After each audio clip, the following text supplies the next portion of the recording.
Sejam muito bem-vindos ao canal. Afinal, o que somos nós?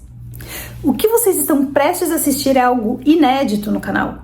A situação vivida pela Silvana nos faz ampliar a compreensão do que seja uma EQM e de como diferentes realidades podem interagir.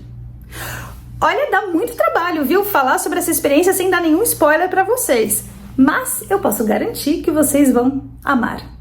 E se amarem, por favor, deem um like, compartilhem com os amigos, se inscrevam no canal, pois isso ajuda muito as informações chegarem a mais pessoas. Vamos lá? Bom proveito!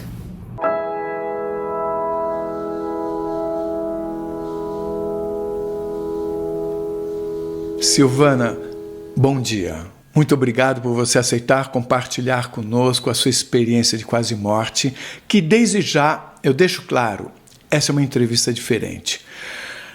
Prefiro que as pessoas entendam ao assistir. Não foi uma experiência clássica, se é que existe esse termo, de quase morte. Houve um compartilhamento de uma situação que fez com que aumentasse o meu interesse pela sua história. Então peço por favor que você se apresente, nos diga de onde você está falando, o que você faz e nos conte no maior detalhe que for possível essa história tão instigante. Muito obrigado desde já, a palavra está com você. Bom dia, Carlos. É um prazer estar aqui no teu canal.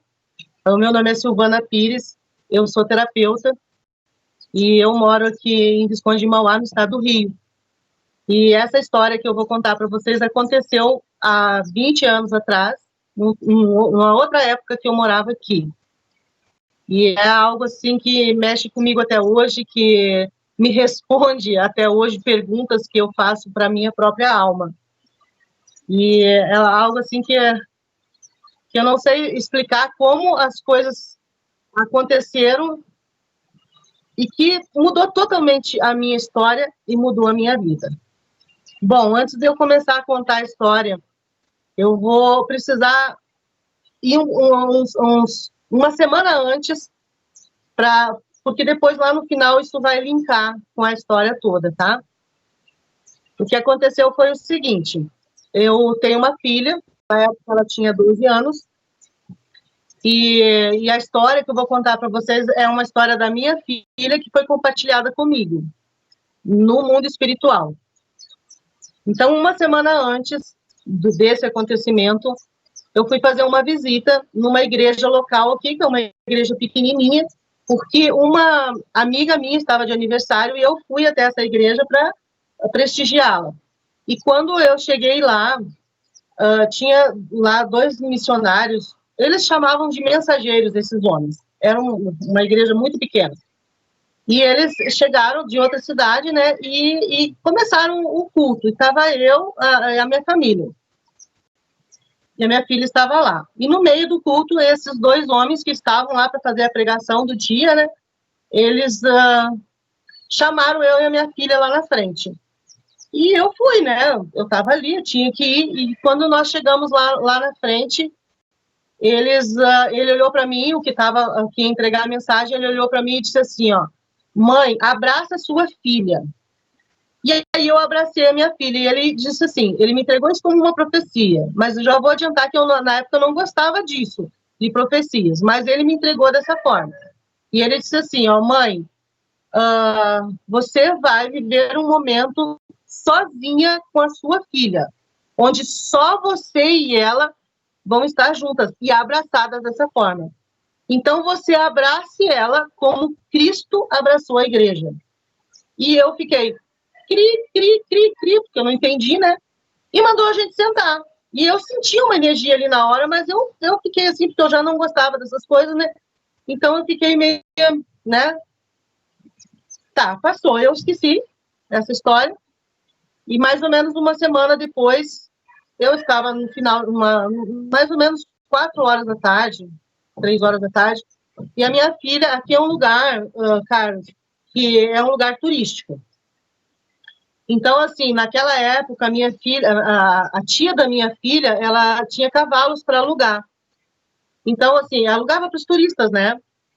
E aí, a minha filha chegou para mim e falou assim, mãe, eu vou andar a cavalo com meu primo, que é o Gabriel. E aí ela falou assim, a gente vai dar uma volta a cavalo. Eu falei assim, tá bom, então. E ela me deu um beijo.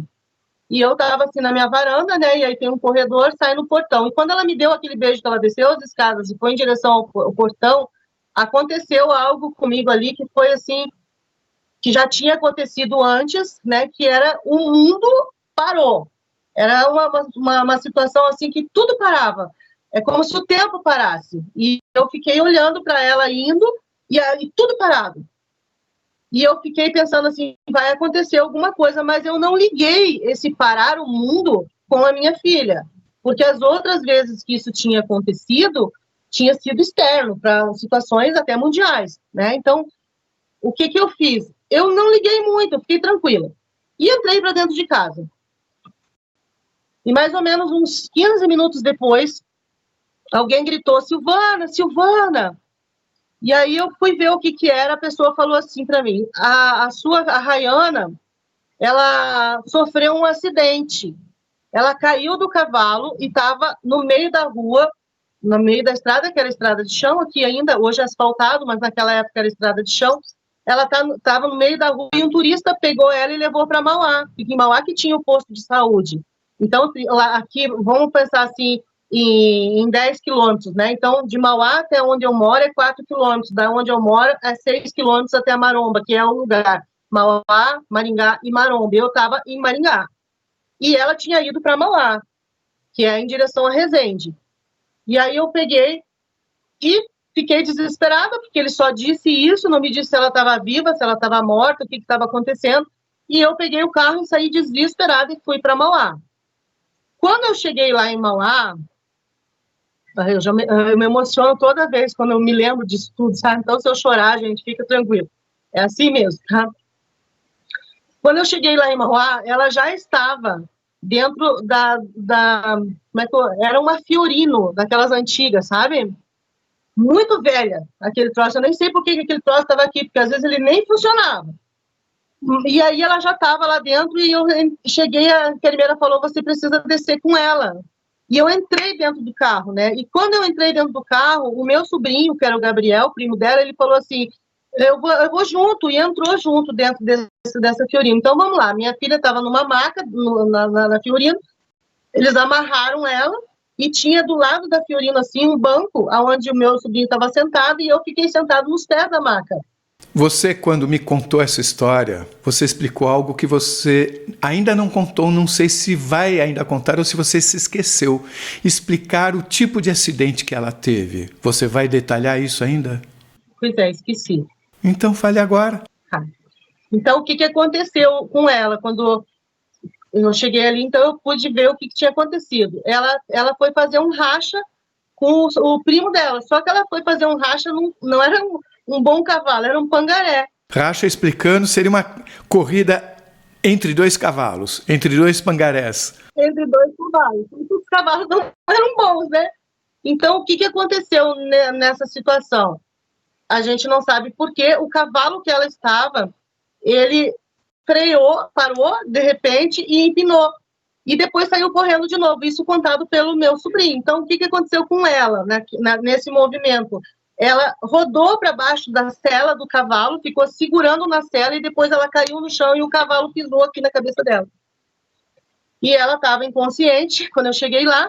O cavalo pisou na cabeça dela quando a cabeça dela estava encostada no chão. Ela ficou assim, Carlos. Ela rodou na sela e foi para baixo do cavalo, até que ela não aguentou mais, o cavalo estava correndo, né?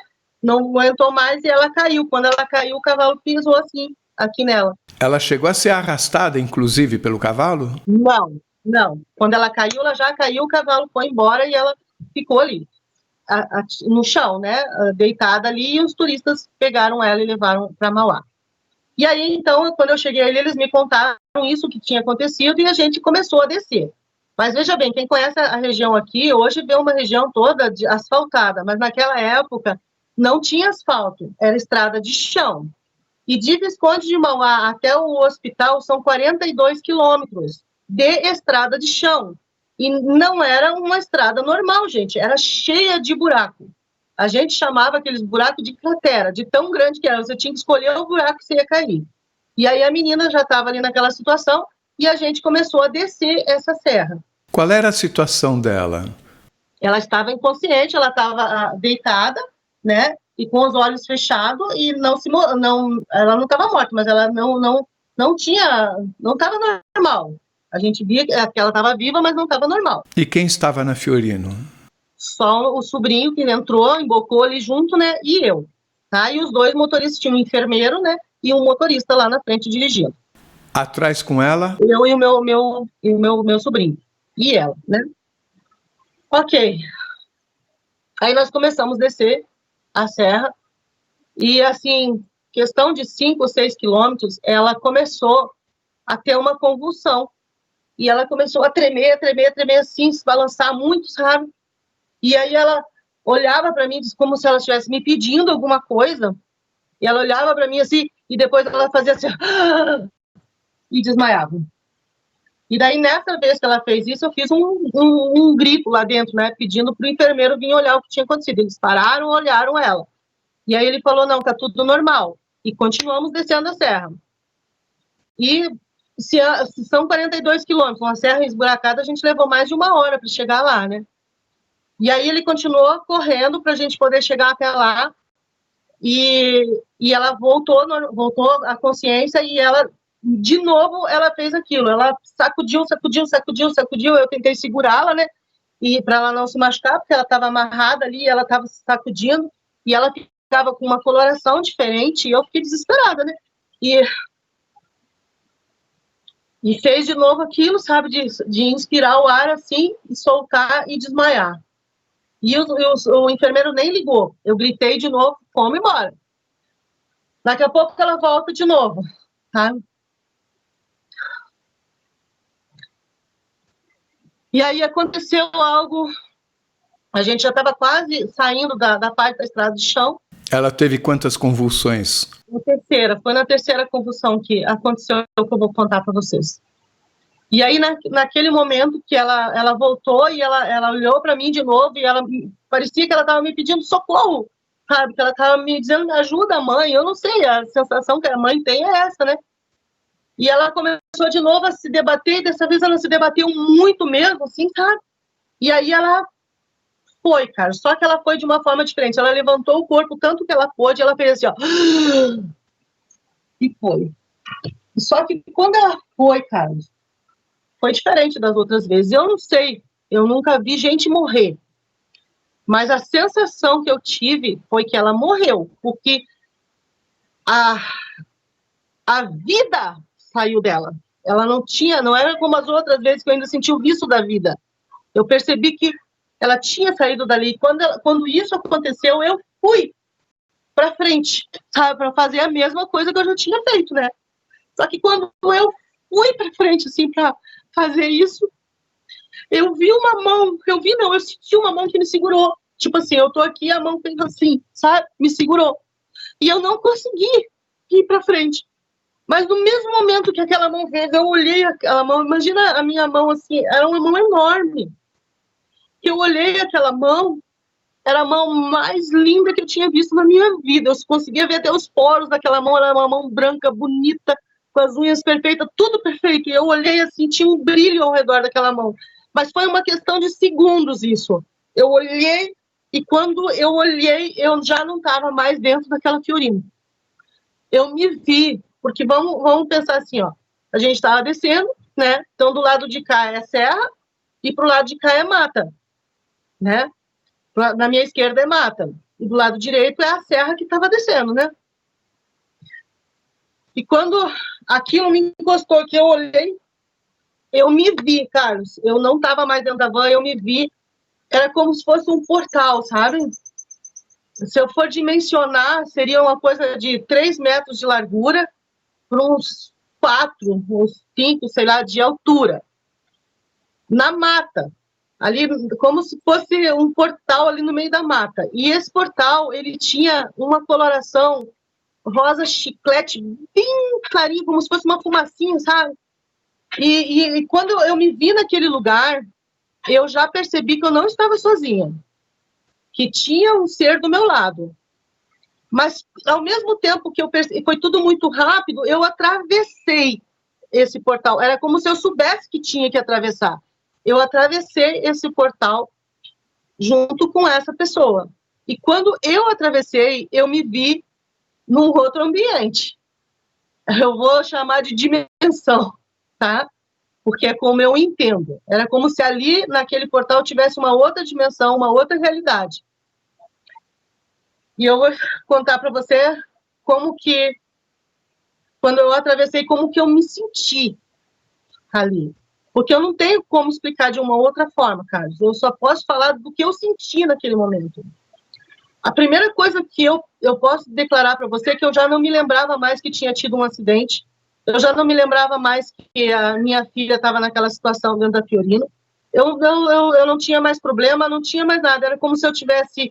Como se o meu espírito tivesse passado e não aquela Silvana cheia de loucura que estava ali dentro daquela situação.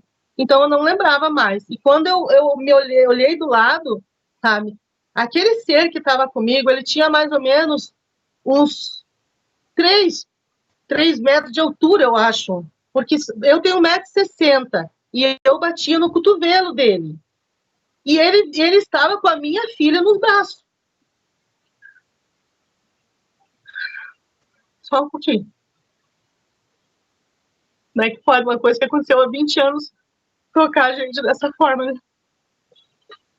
E quando eu olhei assim, que eu vi, eu não prestei muita atenção, porque eu fiquei tão maravilhada com a sensação e com o sentimento que eu estava sentindo naquele momento, que eu não tinha mais preocupação, eu não lembrei mais mesmo, a gente passou. E aonde a gente foi? Qual era o cenário? A gente estava num trigaral. Eu olhei assim para cá e eu me lembro que através daquele corpo que eu vi do meu lado, eu vi trigo até onde o olho alcança. E eu olhei para o lado de cá, também tinha aquele monte de trigo. O trigo estava assim, um pouco maduro, um pouco pronto para colheita. Eu sou do Rio Grande do Sul, então eu já vi trigaral, né? Então eu sei a fase, era quase perto da colheita, sabe? E a gente começou a andar naquele trigaral. O trigo vinha no meu joelho, mas nele vinha só até a canela. Por que eu digo isso? Porque eu via os pés dele e ele estava descalço. Um pé maravilhoso também, coisa mais linda. E como lá, agora, né, fora dessa visão, lá na Fiorino, eu lembro que eu via assim, a manga da roupa, junto com a mão, aquela roupa tinha um brilho. Ali não tinha mais, era um branco, mas não era um branco assim brilhante, era um branco, mas um branco lindo, mais lindo, tipo um linho lindo. Eu nem sei explicar, não sei explicar. E aí a gente começou a caminhar, sabe? Como eu te falei, eu não lembrava mais nada que tinha acontecido, então eu comecei a vibrar naquela energia que estava acontecendo ali. A energia que eu tinha, cara, era uma alegria plena, sabe? Alegria misturada com amor, compaixão, que vinha daquele ser. E uma coisa que, no momento que eu atravessei, que eu comecei a andar, a minha alegria, isso é muito importante eu dizer, a minha alegria é que eu estava voltando para casa. Eu sabia que ali era meu lugar. Mas eu deixo bem claro que eu não lembrava mais do que tinha acontecido com a minha filha, nesse momento. Eu fiquei com uma ingenuidade, uma coisa de criança, sabe? Era assim, acho que nem quando eu era criança eu fui tão feliz. A alegria que vinha. E assim, a impressão que tinha era que tudo se conectava, tudo fazia parte de mim, sabe? E aí a gente começou a andar e a gente começou a conversar. E eu comecei a perguntar, sabe? Perguntar de pessoas daquele lugar. Não foi assim, não. A gente começou a andar e eu comecei a escutar uma música. E eu não sei se eu posso cantar a música aqui, Carlos. Posso? Pode, se você escutou. Tá.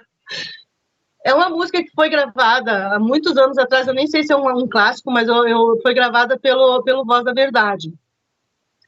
E eu comecei a escutar essa música. E essa música, ela... Por que eu entendi que tudo se conectava ali? Por conta da música. Porque a música, ela fazia parte de tudo, do trigo, de mim, das árvores, de tudo. Uma coisa também que eu queria falar assim, o portal aqui atrás, mesmo que eu não olhasse para trás, eu sabia que ele não tinha se fechado, que ele estava aberto. E aí eu continuei andando e aquela música começou a tocar e aquilo começou a vibrar dentro de mim, como se todos os meus átomos estivessem dando risada. Essa é a frase que eu tenho para te dizer, sabe? Era uma alegria, um amor. E a música, ela cantava assim, ó. Vozes que eu vi, que é a partir daí que eu fui ver de onde elas vinham, tá? Era como um coral, mas não é um coral como a gente ouviu aqui. Por mais lindo que seja aqui na Terra, não tem aquela harmonia, tá? E a música dizia assim, ó. Além do rio azul, as ruas são de ouro e de cristais. Ali tudo é vida, ali tudo é paz, morte e choro. Nunca mais tristeza e dor, nunca mais. E eles cantavam essa parte. Só que numa melodia, gente, é até vergonhoso eu cantar perto daquilo que eu ouvi lá, sabe? E a gente vinha e eu comecei daí a observar para frente, né? O que estava acontecendo. Então eu comecei a ver que tinha o trigo e depois do trigo tinha um rio realmente. E aquele rio, ele parecia um rio de paisagismo, de tão perfeito que era. Era como se fosse um rio assim de uns 50, 80 metros de largura. Mas as pedras, as palmeiras, as coisas que tinham ali pareciam um paisagismo, era perfeito, sabe? E eu fiquei contemplando aquilo. Enquanto eu conversava, eu olhava e escutava a música. E ele com minha filha nos braços. Tá? Depois eu conto a conversa. Então foi, tá? Eu vou primeiro trazer a visão do que eu estava vendo. Depois desse rio, tinha como se fosse uma areia muito branca. Como a areia da praia, quando a gente vai numa areia muito limpinha, que tem aquela areia bonita, sabe? Era uma areia assim. E depois dessa areia tinha um muro, que também pegava toda a extensão para cá e toda a extensão para cá. Então, essa era a visão que eu tinha. Eram os trigos, depois um rio, depois uma areia e depois um muro. E a música vinha de trás daquele muro que eu estava ouvindo. Então, o que acontece nessa caminhada? Agora eu vou te contar o que a gente conversou ali nessa caminhada. Tenho que voltar agora lá no começo do túnel, né? Quando eu comecei a escutar a música. Como eu te falei, isso me emocionava, porque era perfeito, era lindo. Só que assim, ó, como a sensação que eu tinha era que eu estava voltando para casa, a minha conversa com aquele ser era de felicidade, porque eu estava voltando para casa. Então, eu comecei a perguntar sobre pessoas ou seres, eu não sei, sabe? Então, eu perguntava, e o fulano? Aí, o fulano tinha um nome muito esquisito, que eu não lembro hoje, sabe? Eu só sei que não era um nome, não era Pedro, Joaquim, Maria, não era isso, nem Silvana, nem o meu nome era esse. E quando ele falou o meu nome, ele falou outro nome, mas eu sabia que era o meu nome. E aí, eu comecei a perguntar, e esse, e aquele, e as respostas começaram a vir para mim dessas pessoas. Essa parte eu não consigo recordar, tá? Porque assim, ó, você não abre a boca para perguntar. A coisa ela é tão rápida que é como se estivesse dentro da mente da gente. Você faz o questionamento e não vem só uma resposta sim, não, como nós humanos fazemos, né? Vem um bloco de informação, sabe? Junto com aquela resposta vem um bloco de informação e em questão de segundos tu tem um entendimento, né? E por que eu te digo isso? Porque eu perguntei, e a fulana? E eu falei o nome da fulana, que eu, como já disse, eu não lembro o nome. Eu falei o nome e ele respondeu para mim nesse bloco de informação. Gente. Não é uma coisa assim, ele contou detalhes, como eu estou contando a história. Né? Vem junto, em questão de segundos. E veio junto na resposta que ela estava aqui na Terra, que ela tinha vindo para cá, e que não estava lá dentro do muro. E aí nós continuamos, né, a caminhada. E teve um certo momento... Gente, eu não sei vocês que são crianças, que já foram crianças, né? Sabe aquela corridinha que você dá dando pulinhos de alegria? Assim que eu tava, Carlos, sabe? Era tanta compaixão, tanto amor, que eu tava andando desse jeito, numa corrida, assim, tipo, tô indo pra casa, sabe? E aí eu cheguei a falar isso, sabe? Que eu tava feliz que eu tava indo pra casa. E nesse momento, quando eu disse que eu estava feliz que estava voltando para casa, a resposta foi essa: ainda não é a sua hora. E, Carlos, quando essa informação ela veio junto com você não terminou tua missão, você ainda tem um tempo na Terra, veio junto com tudo, veio esse bloco de informações e que eu não podia entrar naquele lugar naquele dia. E quando a minha ficha caiu, naquele momento, que eu olhei para o lado, porque assim, ao longo da caminhada, eu olhava, mas claro que eu era pequenininha perto dele, então eu olhava assim, né, para ele. Então eu conseguia ver o perfil, né, ver o lado todo dele e ver a cabeça da minha filha aqui, sabe, deitada. É como se fosse, por exemplo, assim, a gente, um adulto, carregar uma criança de 3 anos no colo, só que ela tinha mais, né? Ela tinha 12 anos, pelo tamanho que era a figura, né, que estava ali junto comigo. E assim, toda vez que eu falava, sabe, que eu me comunicava, que não sai boca, não é de boca, né, que eu me comunicava, eu sentia a energia dele, sabe, permeando tudo, eu e tudo que estava ali. Era como se fosse uma energia só. Então, quando ele disse para mim assim, ó, não é chegada a tua hora, não é a tua hora ainda, foi assim que ele falou. Eu levei um baque. E eu não consegui mais andar. Eu fiquei parada, como se tivesse uma coisa invisível ali, impedindo que eu fosse. E ele continuou andando. Eu comecei a ver ele de costa daí. Ele continuou andando. E eu fiquei ali parada. E quando ele disse aquilo, eu me lembrei que a minha filha estava...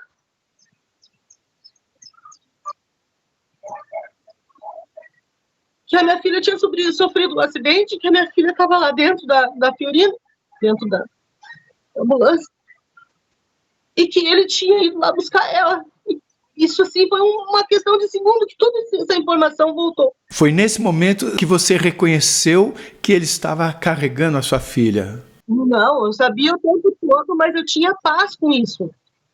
Porque na minha mente eu achava que eu ia para casa também. E a sua filha, o que estaria fazendo?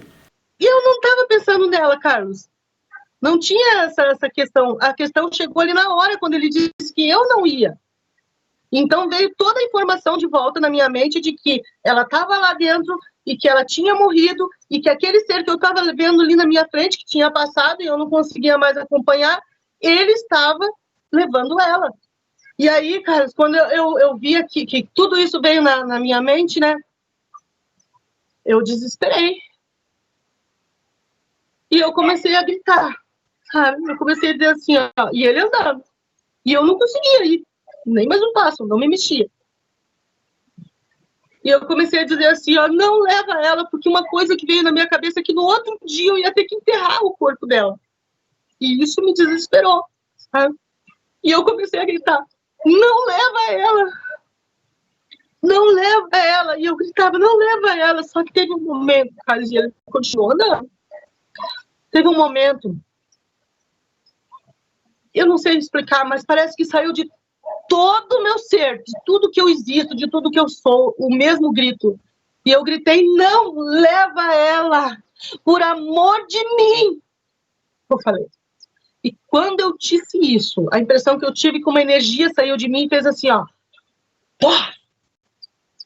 Do mesmo jeito que aquela música permeava tudo, aquele grito que eu dei fez assim, ó, naquele lugar tudo. E foi nesse momento que ele parou.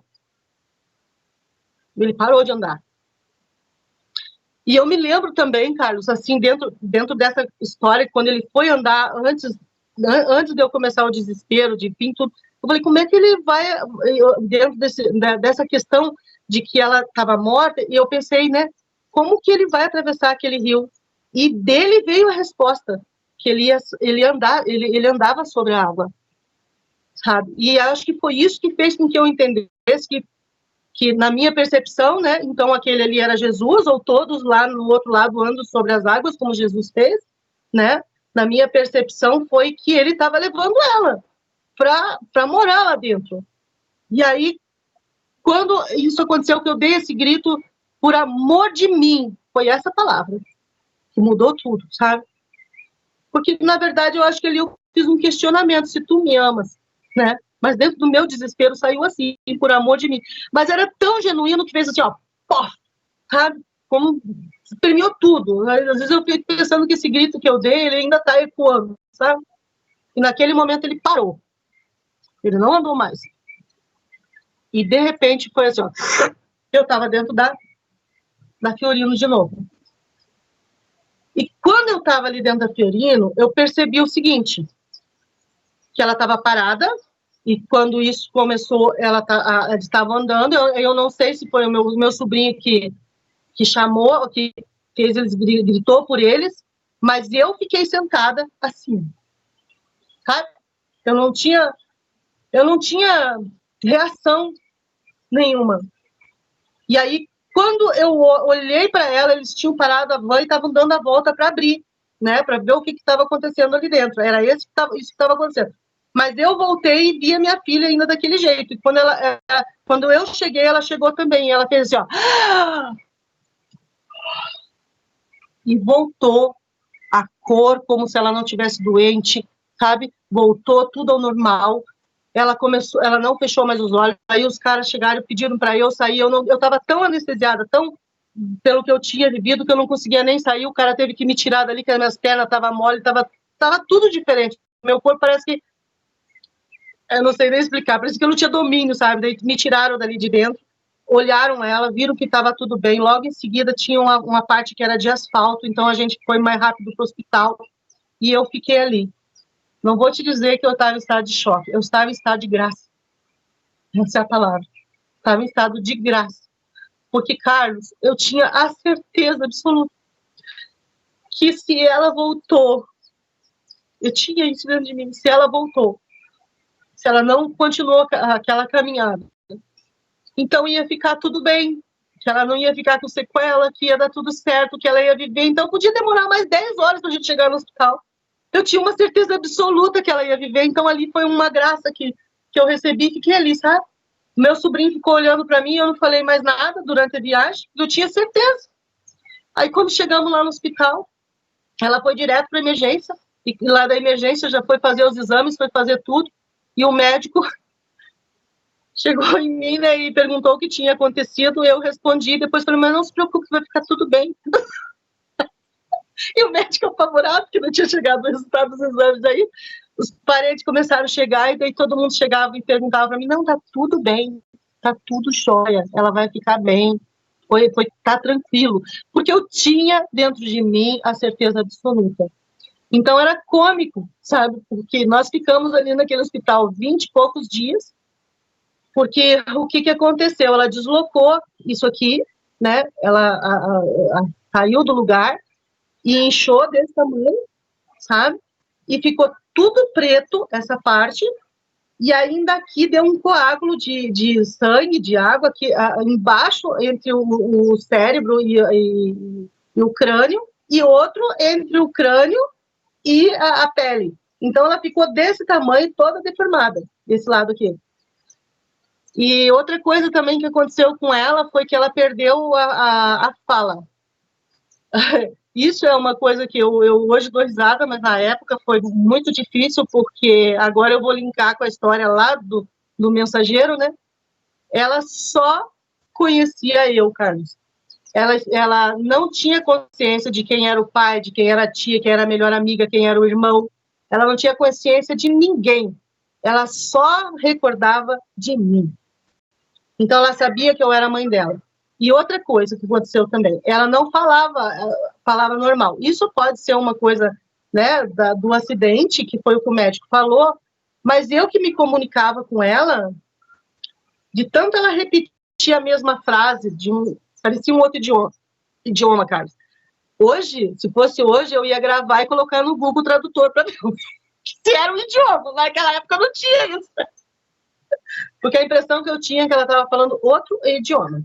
Era isso que eu tinha. E eu entendia porque ela me ensinava o que era. Ela dizia, ela mostrava as coisas, o que ela queria. Então, mais ou menos, eu comecei a entender que nós ficamos 20 dias lá dentro do hospital e ela desse jeito.